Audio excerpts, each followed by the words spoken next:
इसी हवाले से ज़मीर हुसैन ज़मीर हमारे साथ मौजूद हैं, उनसे तफसीलात जानेंगे, क्या अपडेट्स हैं।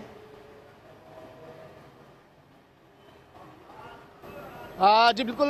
नया पाकिस्तान बनने के बाद पाकिस्तान की तारीख में पहली बार जो है अमान सदर वो खोल दिया गया है। अमान सदर हाउस में बाकायदा तौर पर पाकिस्तानी अवाम जोशो खरोश से यहाँ पहुँच रहे हैं और सुबह तकरीबन 8 बजे से लेकर शाम 4 बजे तक का टाइम दिया गया था। और इस वक्त भी आप मेरे बैक साइड पे देख सकते हैं कि कितनी बड़ी तादाद है लोगों की जो यहाँ अमान सदर देखने के लिए आए हैं। और यहाँ पे एक सबसे बड़ी चीज़ हमने देखी कि सदर मुमलिकत डॉक्टर आरिफ अलवी साहब जो है वो इस वक्त अमान सदर के अंदर ही मौजूद हैं और लोगों के साथ मुसाफिया कर रहे हैं, घुल मिल गए हैं। और यहाँ तक तो उन्होंने यहाँ लोगों को वेलकम किया सदर पाकिस्तान ने। और उनका कहना है कि इस वक्त तक तकरीबन 8 से 10 हज़ार तक लोग जो हैं वो यहाँ अमान सदर देखने आए। और उनका कहना है कि हम चाहते हैं कि अमान सदर का और आवाम का फासला कम किया जाए। और मजीद उनका कहना था कि हम कोशिश कर रहे हैं कि नेक्स्ट जो है वो अमान सदर के जो दफातर हैं वो भी पाकिस्तानी कौम के लिए खोल दिए जाएँ। और ये जब से पाकिस्तान की बात की जा रही थी नए पाकिस्तान की, तो पाकिस्तान की तारीख में ये पहली बार ऐसा हुआ है कि अमान सदर को जो है वो आवाम के लिए खोला गया। पहले गवर्नर हाउस, फिर दीगर